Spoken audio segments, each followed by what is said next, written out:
kind of unfeasible, really, I think, to suggest moving back to that level of centralization and bureaucratization in the kind of complex modern society that we live in today. Like, I really think that the ideas that we have around democracy, which are that it's slow, nothing gets done, it gets taken over by vested interests, I think they're wrong and they're outdated, because there are ways that you can organize a society to make it more democratic that don't all just hinge on electoral politics. It's things like, worker engagement in the organizations in which they work for. It's things like, community engagement. There's a lot of really interesting stuff going on at the moment at like just local council Explain that level. a bit more. What do you think would help? So we're talking about one thing that I really think everyone should look into at the moment is something called the Preston Model, and this is based on the idea of community wealth building. And this would have actually been a really interesting way to respond to some of these questions around, places that have been in inverted commas left behind.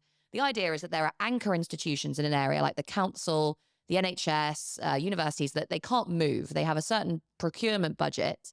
And the way that they spend that budget can either make or break that community. They can outsource everything to Capita and all the money gets sucked out and goes to shareholders in London. Or they can say, we're going to procure these services from a cooperative.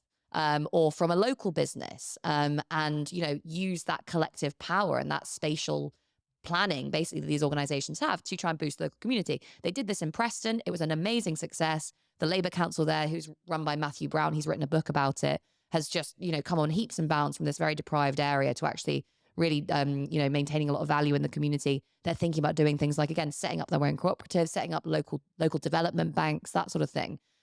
And they're engaging people in that process the whole way through. And as a result, they've done really well in elections. They've got really high approval ratings. Like, this is something, it sounds really good. simple. And I mean, I wonder who the leaders were in Preston. They clearly weren't the Slough Council, but that's the thing. Local makes sense, again, as long as you've got good people running the business. What do you think is bullshit in business or in your industry, and why? So I think in general, my answer to this question, this might be controversial, there's this whole idea of kind of like stakeholder capitalism, right? Which is that shareholder capitalism is very short-termist, which is true. We had the shareholder value revolution, and it all becomes about maximizing shareholder value over the very short term, and profits distributed are a good measure of the value that's created by a company. So we need to move to this idea of stakeholder capitalism, which is basically where the shareholders of a business get to act in the interests of all of the stakeholders that are affected by that business. And the idea is that this is supposed to be kind of voluntary. So the shareholders are supposed to say, well, we have a broad interest in society working, so we're going to sacrifice some of our short-term profits in order to make, the world better over the long term. Exactly. And the most, the maddest version of this is, I've heard, is that the big asset management companies, so like BlackRock, for example, which own stakes in all of the biggest companies, will start suddenly realizing that because they own stakes in all of the economy, that it's in their interests that climate change doesn't get too bad and that economic growth is good and that there isn't too much inequality. So they're going to start pressuring, these companies to be better on the climate or pay their employees more or whatever. This is something that people have actively theorized and suggested will happen. And of course, that's not what's happened. Larry Fink, who's the head of BlackRock, says, we're going to do lots of stuff on climate breakdown, but then whenever a vote comes up on these issues, if it impacts short-term profitability, they're not going to do that. And, they have a fiduciary responsibility to their people who are invested in that company. So this is not going to work on that basis. It's not going to work because the incentives don't align. I like the idea of companies being more responsible. I just don't think it's going to happen from this voluntary shift that suddenly everyone realizes, oh, actually, we don't care about profits that much. So I think that's a bit of bullshit that people like to peddle.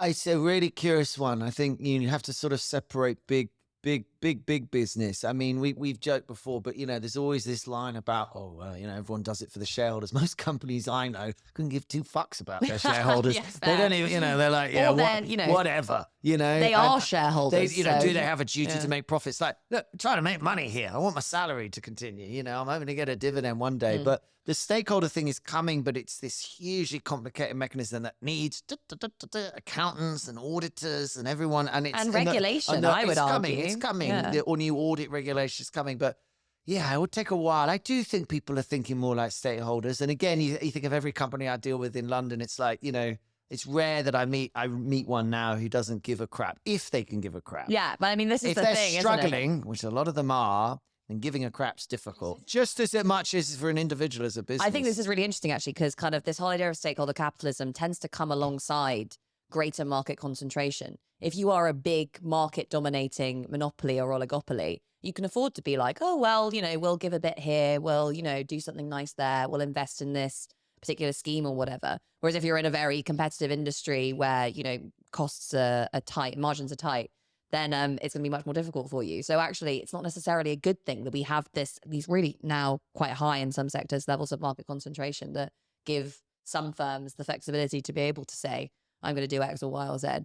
And part of our problem is what you really want them to do with these big, like the companies who don't necessarily have the money, like all the energy companies going, well, this is rather good, and so we get annoyed about that. So you're like, well, tax them more. Well, the problem is people don't really respect that taxation is being used that well, so companies would say, well, we'll invest the money, we'll do better. But they haven't. You would love to say, yeah, exactly. Well, you'd love to say to them, give them the ethical problem of saying, we're going to put a 20% charitable tax on you and it's going to go to these charities. It becomes much harder for them to sit as shareholders and say, well, I just think it's outrageous, but then you get into what are the charities doing? And well, I like your, maybe, but I like your community idea that maybe a company could have a responsibility to its community and say, okay, you're super rich. You've got offices in these 3 counties. Each, you're going to have to now make a donation to that county of 20% of your profits, and they can't get upset about it. And then all these great things happen in their community. But with that mechanism, those sorts of mechanisms,